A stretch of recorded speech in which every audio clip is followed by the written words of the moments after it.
Alright, we're going to do a training on the GI panel from Metametrics. As most of you know by now, the GI panel from Metametrics is a DNA analysis. It's a polymerase chain reaction test, which is really the most sophisticated test you can run to look for infections across the board in the body, but specifically in the intestinal tract with this specific stool test. You all should have an attachment with an example test on it. We're going to go over that in a minute, but let's talk about the technology of the test first. A lot of times what you'll see is you'll get a test back and you'll see various positive tests for worms, parasites, bacterial infections and things of that nature that you'll want to have them treated typically with antibiotics. And so you want to send them back either to their GP, their general practitioner, for the proper prescription. Now, here's the problem. Most practitioners don't know how to prescribe for these types of infections. And one of the problems is they don't prescribe the right drug for the right parasite or pathogen for the right duration and at the right dosage. So what happens is they're not taking it for long enough time, and the eggs survive the first wave of antibiotics, and then they hatch and the person's reinfected. So you'll see on a follow-up test that they remain positive for whatever you were treating them for. That's a very common occurrence. In the next video, I'm going to go through a training on how to handle that through a doctor in Ohio who's very skilled at rendering the proper antibiotics for these patients with these specific pathogens. His name is Dr. Smith. I'm going to go through a whole training on that of how I want you to do that. But one thing that will happen also is if they take these test results back to their primary doctor, the doctor will say, oh, okay, let me run my own tests. You know, I don't know why they do that. They feel like they need to back up some tests. But what they don't understand, because they don't have access to this test and they don't even know that it exists, is that the test that they will be running is actually subservient to this DNA test. So this is the top of the line, the creme de la creme of testing for stool testing. So there's basically three levels of looking for parasites or any type of pathogen in the GI tract. Doctors will run an ova and parasite test, which is basically just taking a stool sample and looking at it under a microscope. That's it. Very antiquated, has been doing that for years, and you're going to see a lot of false negatives. Maybe they don't see the parasite or they don't see the eggs in that particular specimen and they just miss the test. The next level of testing would be some type of an antibody test for a particular pathogen. And those have their limitations as well. It's a little bit more sophisticated than an ova and parasite test, stool test under the microscope. But with an antibody test, if they have immune dysregulation or if their immune system is shifted in a certain way or the immune system's really tired, you might get false negatives. In other words, a person may not be able to produce enough antibodies to trigger a positive test, so you'll see a lot of false negatives.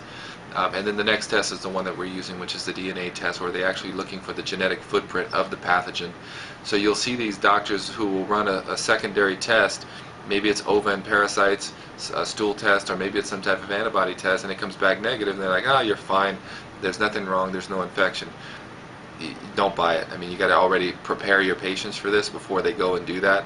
I don't even recommend that they do that because most docs have their head in the sand when it comes to this type of infection. How do I know that? Because we run this test all the time and we rarely see a negative test. And we see very clearly in our office when we take care of these infections, the person's health will get tremendously better. So you'll see that type of a situation going on if they take the test out to another doctor. Let's briefly look at this test. It's very easy to read. It will typically come in 3 pages. The first page, you really don't have to worry about it for our purposes right now. I want you to look at the second page. Basically what we're looking for is some type of pathogenic infection. So on page 2, you'll see with this example the pathogenic bacteria at the top of the page. You'll see Helicobacter pylori, H. pylori, Clostridium difficile, otherwise known as C. diff, the E. coli, and the Campylobacter infections. You will see these positive. Most commonly you'll see H. pylori and C. diff positive. Every now and then you'll get an E. coli and a Campylobacter, but not very often. When you see H. pylori and C. diff, you want to treat that. You want to send them out for the proper prescriptions to get that handled quickly. And then beneath that you'll see yeast and fungus. You'll see this as well. You'll see people with yeast infections in the GI tract, fungal infections, and they would be showing up here in this area. Parasites, right in the middle of the page. You're going to see all sorts of stuff come up here. You're going to see named parasites like Blastocystis hominis, Toxoplasma. You're going to see all sorts of parasites. You're going to see worms like hookworms, roundworms, tapeworms, whipworms, all sorts of nasty pathogens, and they're going to show up here. So what we're really looking for are the infections in the GI tract, the bacteria, the yeast and fungus, the parasites. Now, if a person has a yeast and fungus infection, you're going to treat that naturally with two products. Both are from Apex. One is called Mycozyme, MYCOZYME, and the other one is called HPLR. And you're going to give them each of those products for 30 days, and they're going to take 2 of each per meal. That's how we handle the yeast and fungus infections. And again, we talked about the parasites. Everything else on the panel is basically no use to you at this point. That's really what we're looking at. We're looking to eradicate the infections. And you will see them, and you will see them routinely. You will rarely see a negative test. Now let's talk about this particular example in the parasite heading. This says parasite is present, but the taxonomy is unavailable. And you see next to it, to the right, positive. So this is a positive test for a parasite, but in this particular case, they can't name it.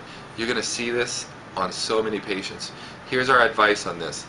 We don't treat it and don't worry about it unless the patient has major GI symptoms. So if your patient is constantly complaining of gas and bloating, diarrhea, any type of constipation, anything like that, any type of history of GI symptoms, you may want to elect to have this treated.